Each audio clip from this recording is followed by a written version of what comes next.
एक भिखारी railway station पर रहता था। वह रोज ट्रेन में चढ़ता और एक स्टेशन से दूसरे स्टेशन तक जाता था। रास्ते में वह ट्रेन में बैठे यात्रियों से भीख मांगता था। कभी उसे पैसे मिलते, कभी नहीं भी मिलते थे। उसकी ज़िंदगी इसी तरह ट्रेन में इधर से उधर आते जाते और भीख मांगते गुजर रही थी।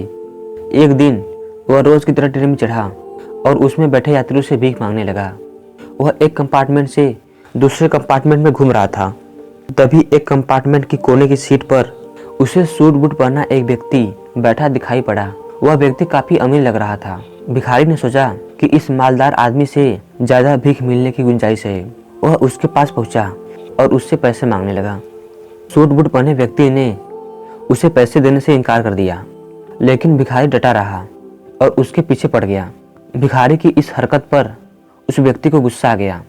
गुस्से में वह बोला, बड़े अजीब हो, मैं तुम्हें पैसे देने से मना कर रहा हूँ और तुम मेरे पीछे ही पड़ गए हो। चलो ठीक है, मैंने तुम्हें पैसे दे भी दिए, तो ये तो बताओ कि बदले में तुम मुझे क्या दोगे। यह सुनकर भिखारी सोच में पड़ गया। कुछ देर सोचने के बाद वह बोला, साहब मैं आपको क्या दे सकता हूँ, मैं तो एक भिखारी हूँ, लोगों से मांग मांग कर अपना पेट भरता हूँ। किसी को कुछ देने की मेरी औकात ही नहीं है। जब कुछ दे नहीं सकते तो मांगा भी मत करो। सूट बूट पहने व्यक्ति ने भिखारी से कहा और वहाँ से उठ कर चला गया।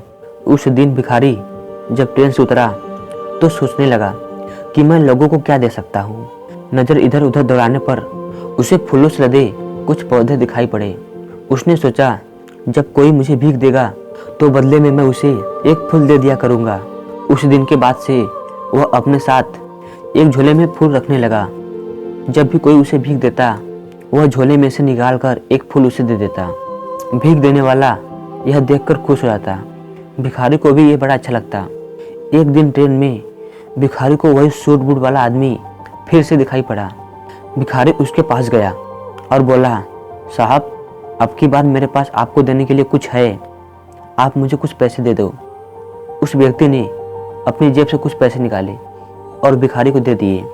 बदले में भिखारी ने अपने झोले में से एक फूल निकालकर उसे दिया। वह व्यक्ति खुश हो गया और बोला, मुझे लगता है कि तुम व्यापार करना सीख गए हो, तुम्हें लेन देन का मतलब समझ आ गया है। जब तक किसी को कुछ दे नहीं सकते तो लेना भी नहीं चाहिए, समझे।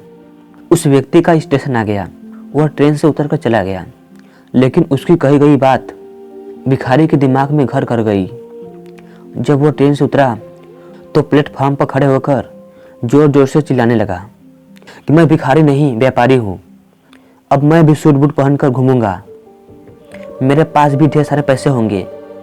लोगों ने उसे ऐसे चिल्लाते हुए देखा तो सोचा कि ये भिखारी पागल हो गया है।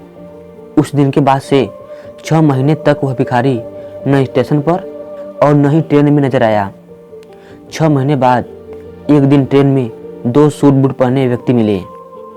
एक व्यक्ति ने दूसरे व्यक्ति से कहा, आपने मुझे पहचाना? हम पहले 2 बार मिल चुके हैं। नहीं तो, मुझे ऐसा नहीं लगता, मेरे ख्याल से हम पहली बार मिल रहे हैं। दूसरे व्यक्ति ने उत्तर दिया, आपको शायद याद नहीं सर, मैं वही भिखारी हूँ जिसे पहली बार आपने सिखाया था कि लेन देन कितनी बड़ी बात होती है, और दूसरी बार सिखाया था कि मैं भिखारी नहीं व्यापारी भी बन सकता हूँ, बशर्ते मैं अपनी सोच बड़ी कर लूँ। आज देखिए मैं एक व्यापारी बन गया हूँ। आपकी बात मानकर शुरुआत में मैं फूल तोड़ कर बेचने लगा। कुछ पैसे जमा हुए तो मैं फूल खरीद कर बेचने लगा। आज मेरा फूलों का बहुत बड़ा व्यापार है। सब कुछ आपकी सीख की बदौलत है।